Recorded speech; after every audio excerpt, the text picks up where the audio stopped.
Kalau seandainya Allah membiarkan syaitan ya, memasukkan sesuatu ke dalam hati Nabi kita, bahkan sampai menggerakkan lidahnya mengeluarkan kata-kata yang tidak benar, berarti Nabi bukan maksum.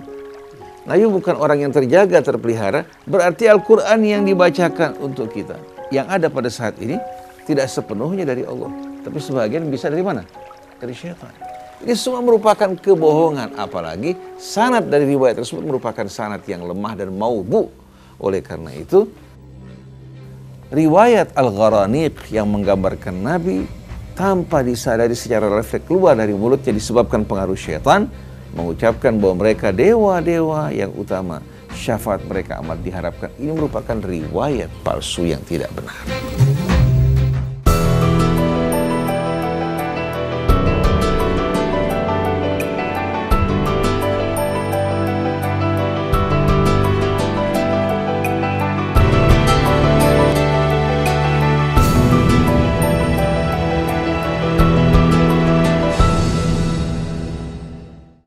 Bismillahirrahmanirrahim. Assalamualaikum warahmatullahi wabarakatuh.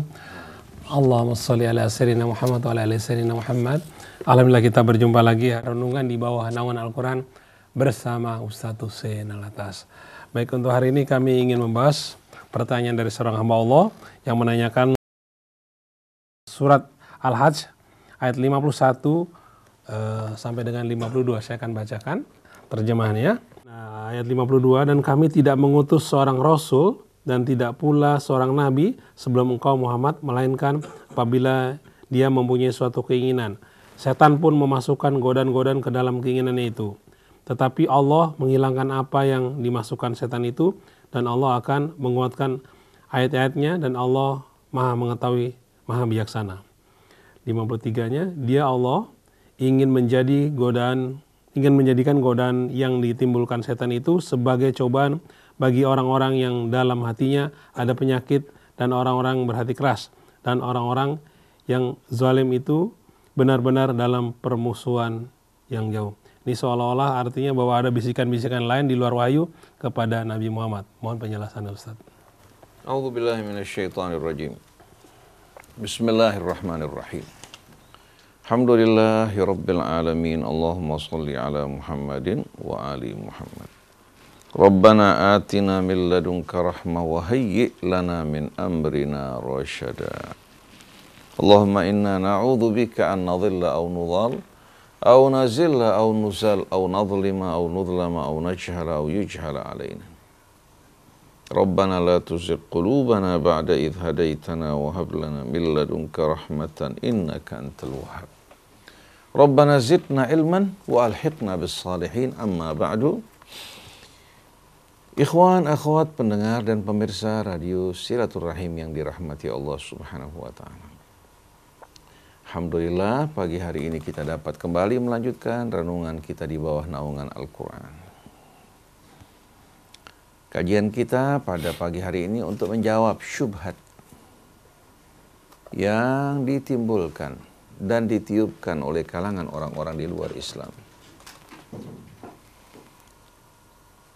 terhadap Nabi kita Muhammad sallallahu alaihi wasallam dengan menyalah tafsirkan ayat-ayat Allah Subhanahu wa taala. Baik ayat yang tadi dibacakan, itu ayat 52, 53 dari suratul Hajj, maupun ayat yang terdapat di dalam suratul Najm.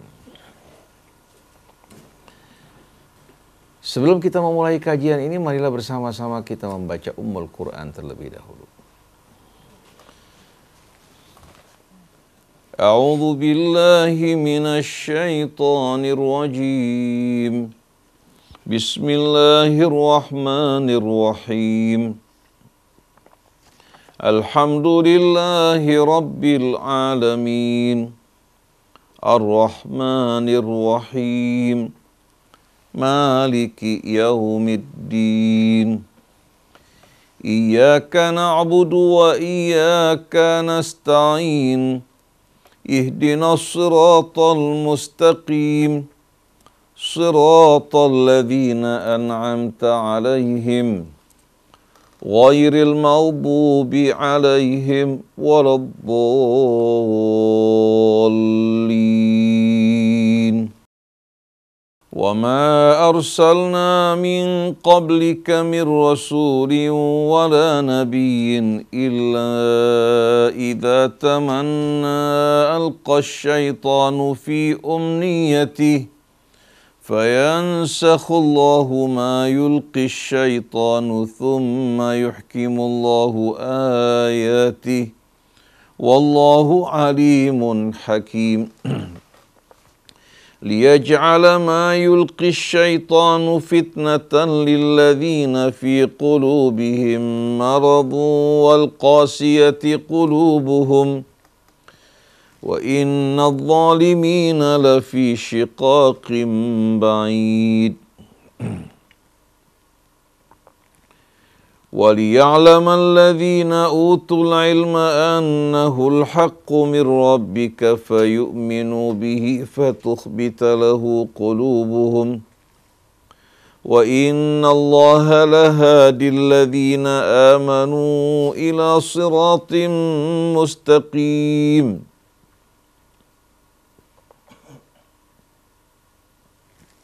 وَلَا يَزَالُ الَّذِينَ كَفَرُوا فِي مِرْيَةٍ مِّنْهُ حَتَّى تَأْتِيَهُمُ السَّاعَةُ بَغْتَةً أَوْ يَأْتِيَهُمْ عَذَابُ يَوْمٍ عَقِيمٍ صَدَقَ اللَّهُ الْعَظِيمُ صَدَقَ اللَّهُ الْعَظِيمُ وَصَدَقَ رَسُولُهُ الْكَرِيمُ وَنَحْنُ عَلَى ذَلِكَ مِنَ الشَّاهِدِينَ. Ikhwan akhwat yang dirahmati Allah Subhanahu wa taala. Alangkah baik untuk memahami ayat 52, 53 dari suratul Hajj, kita kembali ke beberapa ayat sebelumnya, dimulai dari ayat 49, begitu pula kita lanjutkan dengan beberapa ayat setelah itu. Qul ya ayyuhan nas, katakan wahai manusia,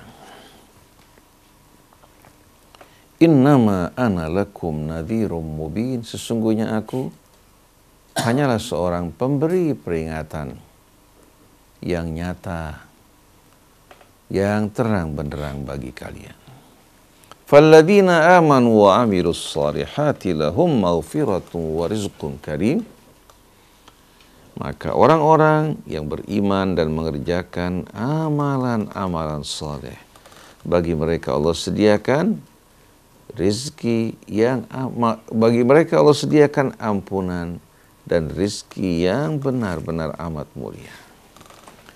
Ini bagi orang-orang yang beriman dan mengerjakan amal saleh. Tidak cukup hanya mengatakan kami beriman, tapi imannya dituangkan dalam amalan-amalan saleh, dalam kehidupan pribadinya, kehidupan bermasyarakatnya, kehidupan berbangsa bernegaranya, di hadapan manusia atau dalam kesendirian.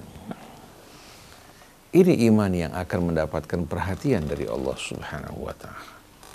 Tapi sebaliknya, walladzina sa'u fi ayatina mu'ajizina ulaika ashabul jahim.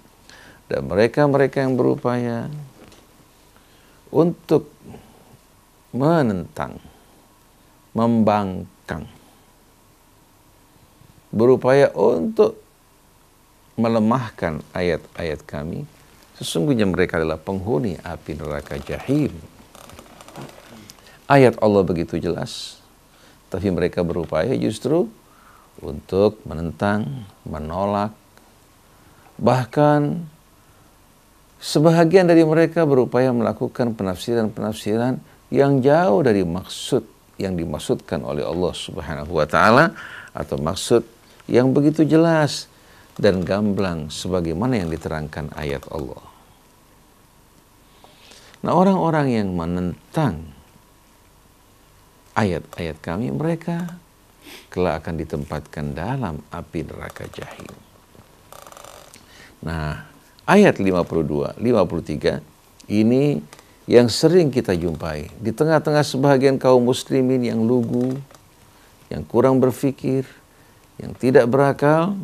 Mereka termakan oleh perangkap yang dibuat oleh musuh-musuh Islam, baik dari kalangan orang Yahudinya Nasraninya yang tidak menyukai kebenaran Islam dan tidak dapat menerima Nabi kita Muhammad sallallahu alaihi wasallam sebagai nabi dan rasul bagi mereka. Dalam terjemahan Departemen Agama disebutkan wa ma arsalna min qablika mir rasulin wala nabiyyin illa idza tamanna alqa syaitanu fi umniyati fayansakhullahu ma yulqi syaitan thumma yuhkimullahu ayatihi wallahu alimun hakim. Pertama kita ikuti terjemahan Departemen Agama. Sesungguhnya kami tidak mengutus sebelum engkau seorang rasul ataupun seorang nabi kecuali apabila dia memiliki hasrat keinginan. Bahkan sebagian lagi menafsirkan kecuali apabila dia memiliki hasrat keinginan dan angan-angan. Pada saat dia berangan-angan, memiliki keinginan dan hasrat, maka langsung syaitan memasukkan ke dalam diri Nabi kita Muhammad sallallahu alaihi wasallam bisikan dan godaan. Fayansakhullahu ma yulqis syaitan. Tapi Allah Subhanahu wa taala akan menghapuskan apa yang diwahyukan oleh syaitan, apa yang dimasukkan oleh syaitan. Thumma yuhkimullahu ayati. Kemudian Allah mengokohkan ayat-ayatnya. Wallahu alimun hakim. Sesungguhnya Allah maha tahu lagi maha bijaksana. Nah, ayat ini dihubungkan dengan ayat dalam surah An-Najm. Itu ketika Nabi katanya membaca firman Allah, afara'aitumul lata wal uzza wa manata tsalitsatal ukhra. Ketika sampai pada ayat ini, syaitan langsung memasukkan ke dalam diri Nabi kita Muhammad sallallahu alaihi wasallam apa yang mereka wahyukan. Jadi ketika Nabi mengatakan, apakah kamu tidak melihat Al-Lat dan Uzza? Demikian pula dewa yang ketiga yang bernama Manah. Nabi langsung kata mereka, keluar dari mulutnya ucapan-ucapan yang bukan dari apa? Dari kebenaran. Langsung katanya Nabi spontan keluar dari mulutnya, tilkal gharaniqul ula. Inna syafa'atahum laturtaja. Mereka adalah dewa-dewa terdahulu. Sesungguhnya syafaat mereka amat diharapkan. Ini berdasarkan riwayat yang diedarkan, disebarkan oleh kalangan-kalangan musuh Islam. Baik dari orang-orang Yahudinya yang menyusup, yang mengaku sebagai orang Islam, dan orang-orang Islam yang lugu, yang sama sekali tidak berpikir dan merenungkan bahwa ini merupakan satu kebohongan dan kebatilan. Jadi maksud ayat ini berdasarkan terjemahan Departemen Agama, tidak ada seorang pun nabi atau rasul ya, yang diutus oleh Allah Subhanahu wa taala kecuali pada saat dia berangan-angan atau berhasad, melainkan syaitan langsung masuk ke dalam hatinya dan memasukkan wahyunya ke dalam diri. Nah, kemudian dihubungkan dengan ayat dalam surat An-Najm, afara'aitumul lata wal uzza wa manata tsalitsatal ukhra. Apa kalian tidak melihat Lat dan Uzza? Demikian pula Manah yang merupakan dewa yang ketiga. Tahu Nabi katanya di luar kesadarannya mengeluarkan ucapan tilkal gharaniqul ula inna syafa'atahum laturtaja. Mereka lah dewa-dewa terdahulu, dewa-dewa yang utama, sesungguhnya syafaat mereka benar-benar amat diharapkan. Kalau kita perhatikan sama-sama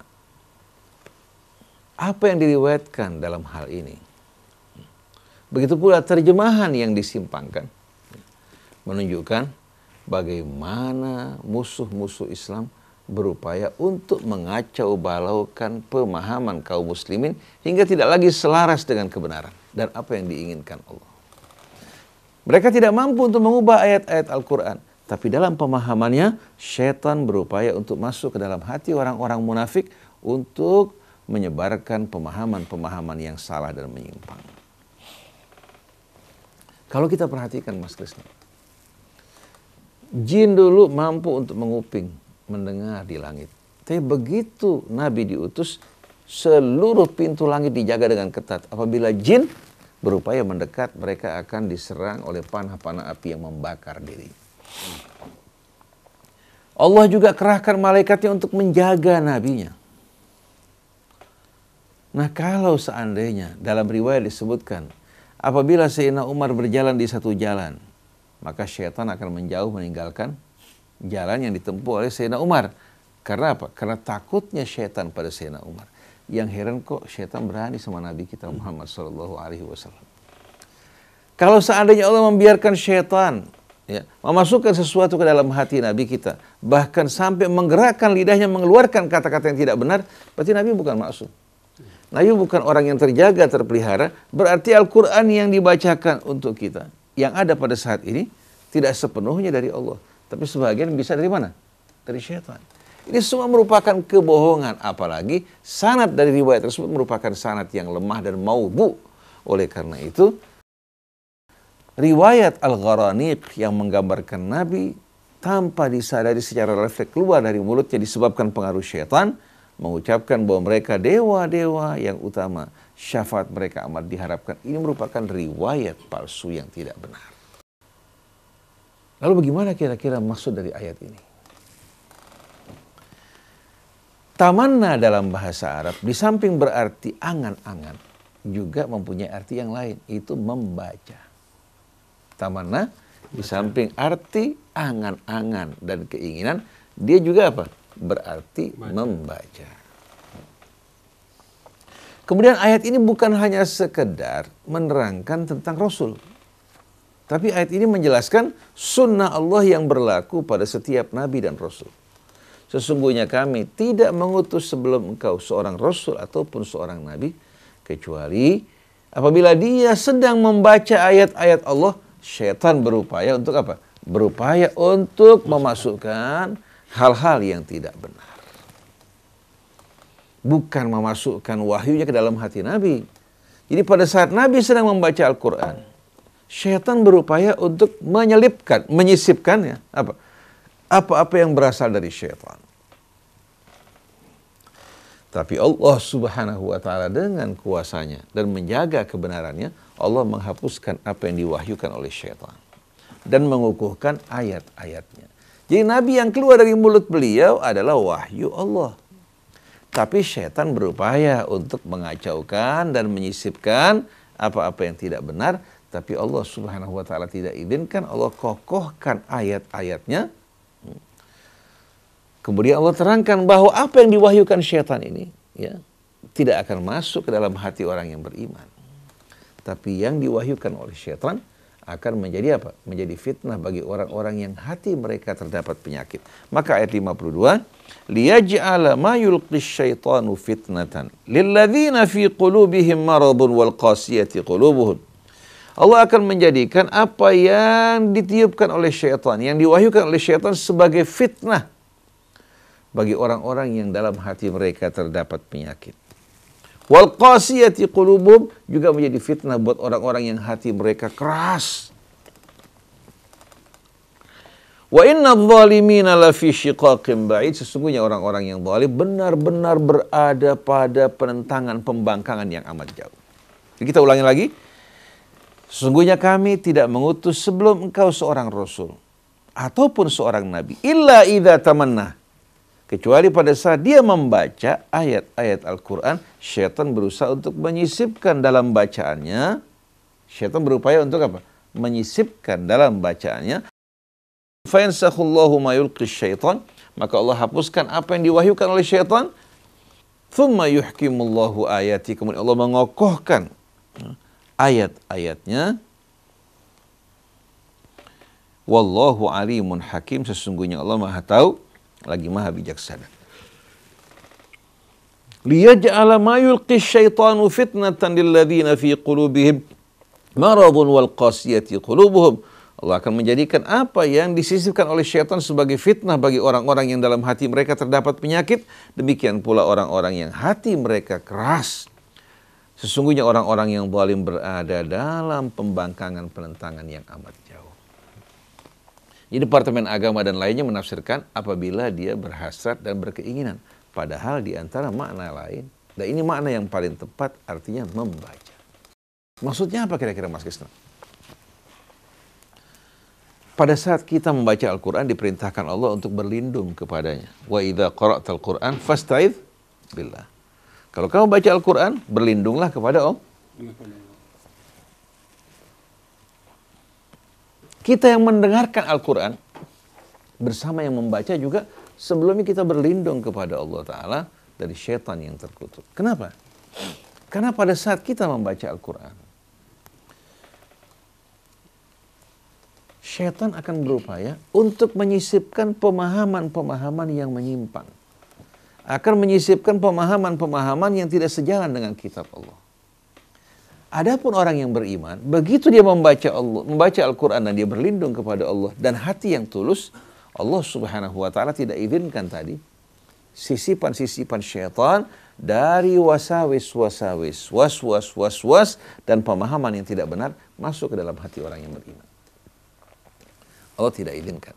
Tapi orang-orang munafik yang tidak beriman, orang-orang yang lebih mengutamakan kehidupan dunia dari hari akhir, orang yang mencintai kehidupan dunia ini, mereka begitu membaca Al-Quran atau mendengarkan Al-Quran, yang masuk ke dalam hati mereka bukan pemahaman yang datang dari Allah, tapi bisikan-bisikan syaitan. Akhirnya mulai mereka berupaya untuk menyimpangkan, menafsirkan ayat-ayat Allah secara tidak benar. Seperti kita lihat dalam ayat-ayat yang berhubungan dengan apa? Dengan mengangkat pemimpin di luar Islam. Yang ditegaskan dalam Al-Quran dalam ayat yang begitu banyak. Allah melarang kita untuk mengangkat seorang wali yang kita berikan kepercayaan, kecuali dari orang yang sama-sama beriman seperti kita. Bahkan seorang wanita muslimah kalau ayahnya kafir, si ayah tidak menjadi wali buat anaknya. Apalagi seorang pemimpin yang membawahi sekian banyak masyarakat dan umat.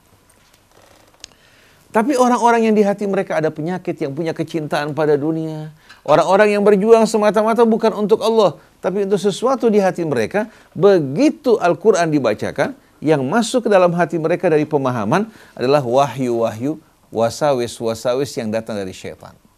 Atau kita gunakan untuk syaitan waswas, kalau dari Allah wahyu.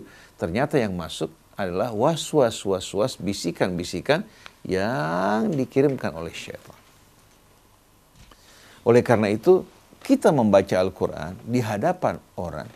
Tidak semua punya kesan yang sama. Ada yang punya kesan yang amat indah, yang baik, yang mendorong mereka untuk dekat pada Allah, memohon ampun, bertaubat.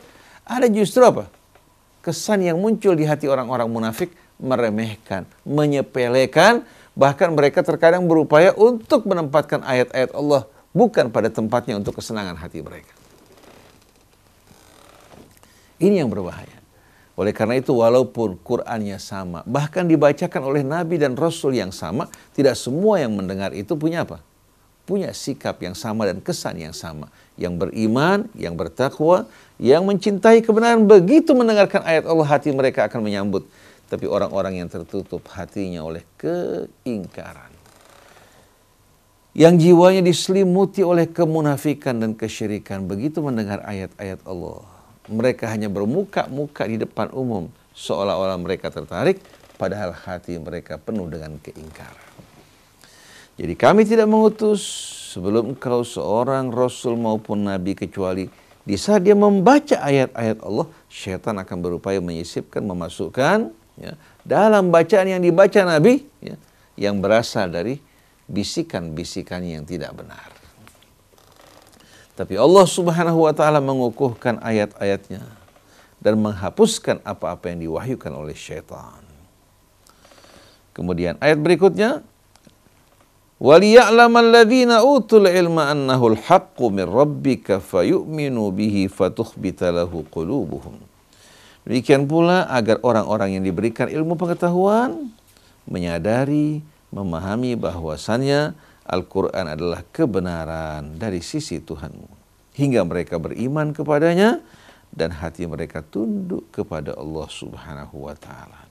Wa inna Allaha lahadil ladzina amanu ila siratim mustaqim. Sesungguhnya Allah akan memberikan petunjuk orang-orang yang beriman ke jalan yang lurus.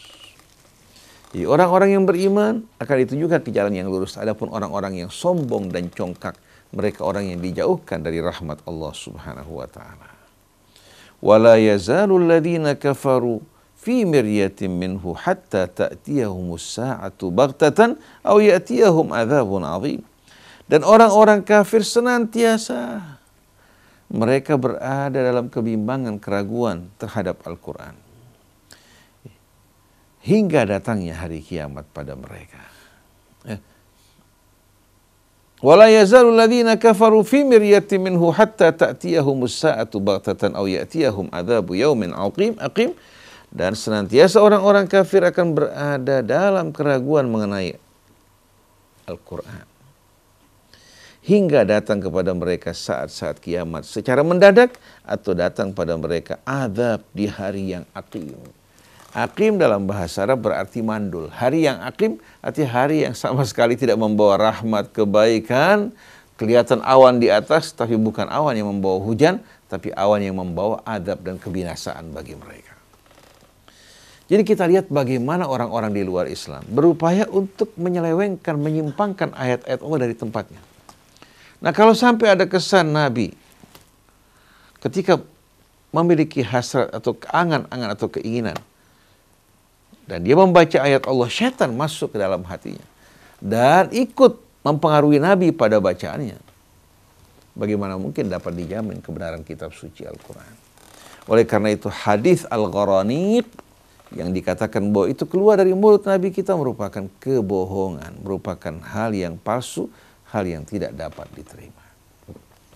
Tapi yang terjadi apabila seorang membaca, bukan hanya seorang Nabi dan Rasul, apabila seseorang membaca Al-Quran, maka yang mendengar bermacam-macam. Ada yang punya kesan yang baik, menyambutnya, berupaya untuk mendekatkan diri mereka kepada Allah, bertobat dari kesalahan mereka. Tapi ada juga orang-orang yang menyepelekan, meremehkan apa yang dibacakan dari ayat-ayat Allah Subhanahu wa Ta'ala. Mudah-mudahan Allah Subhanahu wa Ta'ala senantiasa hadirin sekalian menerangi hati kita dengan ayat-ayat. Tidak menjadikan kita orang yang congkak, yang sombong, orang-orang yang berupaya untuk menyetir, mengendalikan ayat-ayat Allah demi kepentingan kita. Tapi Allah jadikan kita dari orang-orang yang menyesuaikan hidup kita, perilaku kita, akhlak kita, dan semua gerak-gerik kita sesuai dengan keridhaan Allah. Fa innahu la haula wa la quwwata illa billahil aliyyil azim. Subhanakallahumma wa bihamdik asyhadu an la ilaha illa anta astaghfiruka wa atubu ilaik. Wal afu minkum. Wassalamualaikum warahmatullahi wabarakatuh.